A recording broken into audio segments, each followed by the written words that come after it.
Akaswani Imphal Ningthoukhongjam Suni na pau pazari ahanbada maruiba pau. Lok Sabha na Manipur Goods and Services Tax Amendment Bill 2015 ngasi pass tawkre. Manipur da ngasi National Handloom Day Imphal gi City Convention Center da pangthokke. Sri Silas Kumar Chaurasia na Manipur gi Chief Electoral Officer oiragani. Med Bivag Imphal Center na hairi ngasi amasung hayeng Rajya sigi tungan bajila kharada akhak araw yauna akan manong churaba yai amasung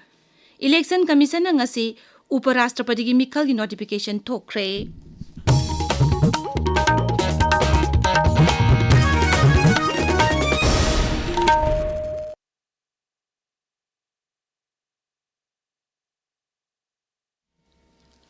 Lok Sabha na Manipur Goods and Services Tax Amendment Bill 2015 ngasi pass tawkre. Bill asina Manipur Goods and Services Tax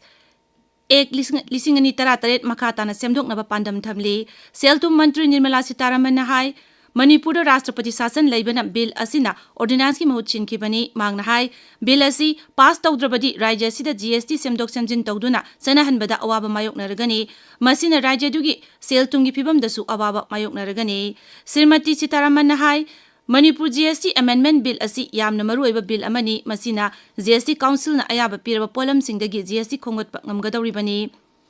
Rajya Sabha na su Manipur Appropriation Number 2 Bill 2015 ayaba pikre Kendra gi Seltum Mantri na hai Kendra Sarkar na lupa koti 2019 marputar nipan gi ahenba senpham rajya sigi budget ta haplagani masigi manungda lupa koti 1,703 na capital expenditure ni mantri na ahenba funding asi rajya si hena mapung phana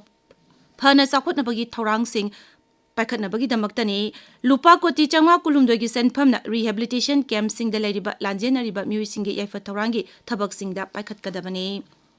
Rajya Sarkar ki Directorate of Handlooms and Textiles na sinduna National Handloom Day Imphal gi City Convention Center da ngasi pangthokre numit palanasi gi theme di Threads of Tradition Weaving Culture Through Handloom saibasini Thormadu Chief Secretary Dr. Punit Kumar Goyal na hai Rajya Sarkar na handloom amadi handicraft sector singda ahenba mideng thamduna Rajya gi sanmilon amasung sakhot thorang achobo thodang lori mangna hai Manipur gi oina ngalingai matamdagi leiraklaba Lisang sina chathaduna laklaba phisalon sagi chatnabi amadi puthokliba phizol sing asi lamdam asigi khunai amadi chana lonchat kayamna mari leinai phisalon sa yauna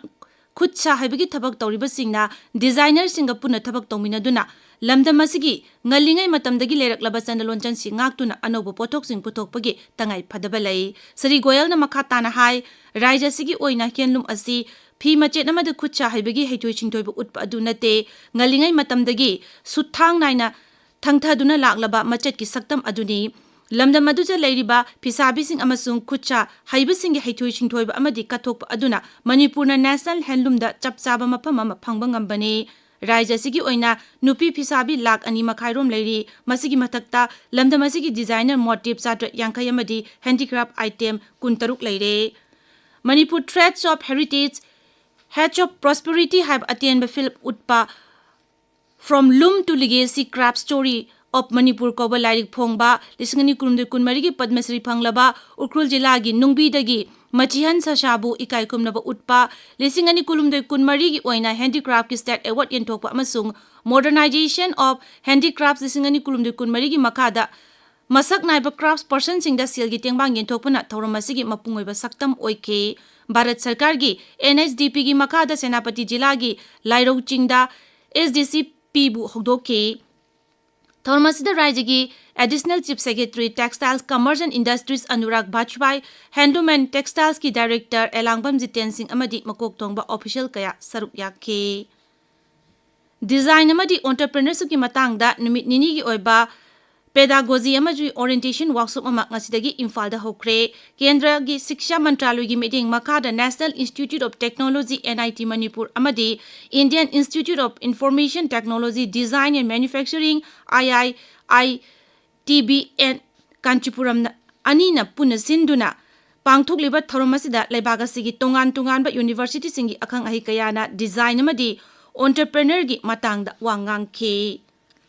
Lambi da sana thangna polam sing yoliba sing da Food Safety Standards Authority of India gi Food Safety Guidelines sing ningthi na khanganaba amasung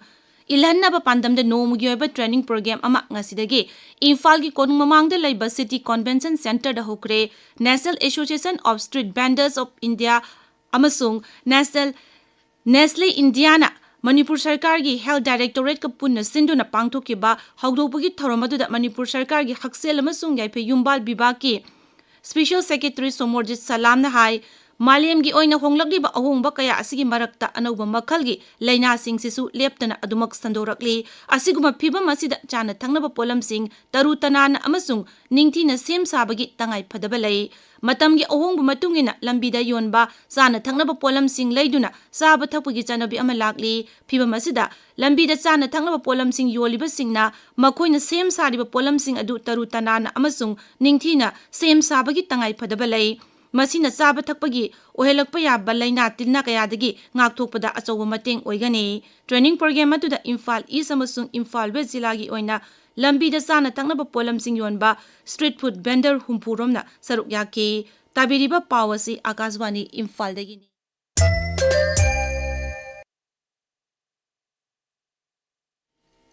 Sri Silas Kumar Chaurasiabu Manipur gi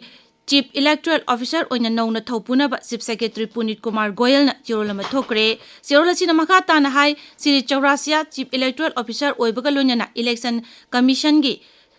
thausu pugani mahakudaktagi phamasi painaba chirol asina haire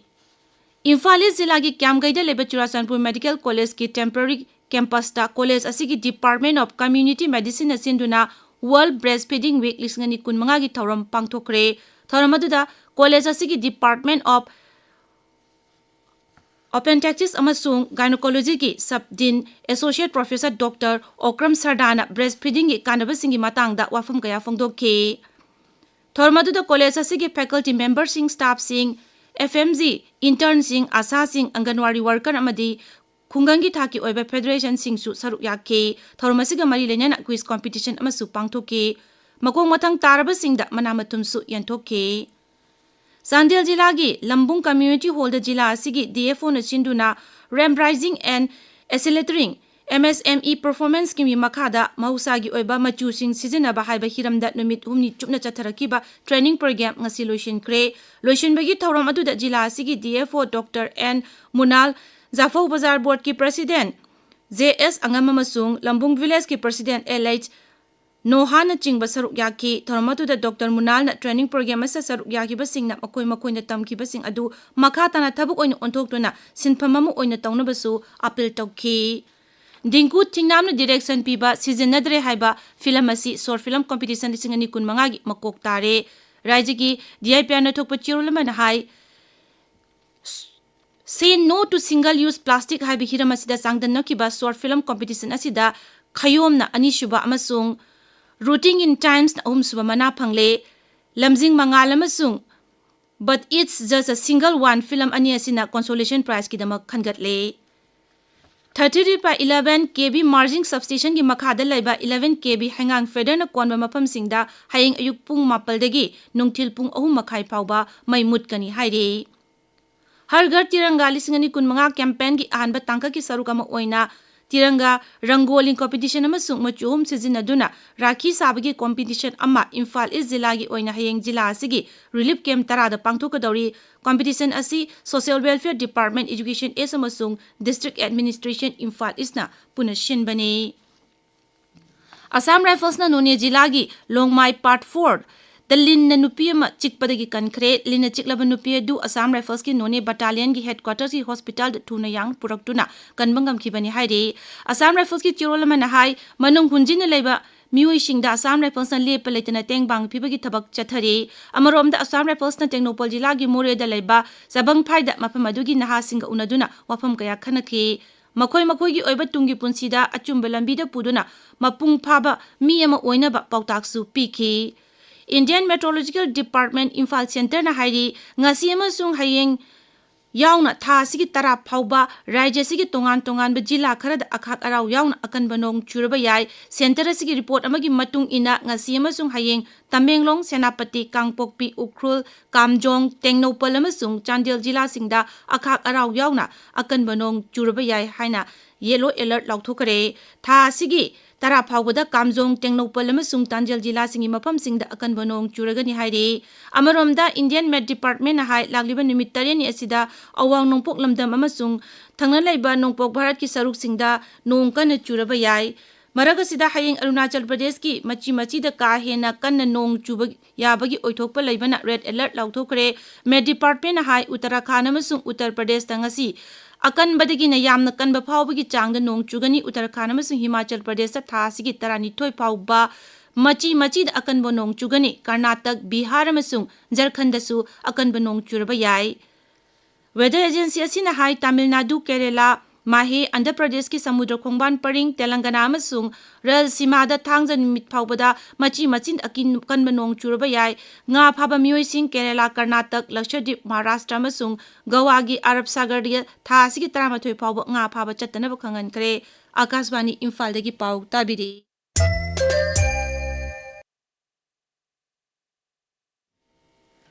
Election Commission na ngasi Uparashtrapati Mikhal gi notification thokre tha asigi kunmathoi phawba mirep se pisinba yagani mathangi numita scrutiny pangthokani August 15 da mirep se lokthokpagi aroiba numit ni September 9 da Mikhal pangthokani vote masing numit asida thigani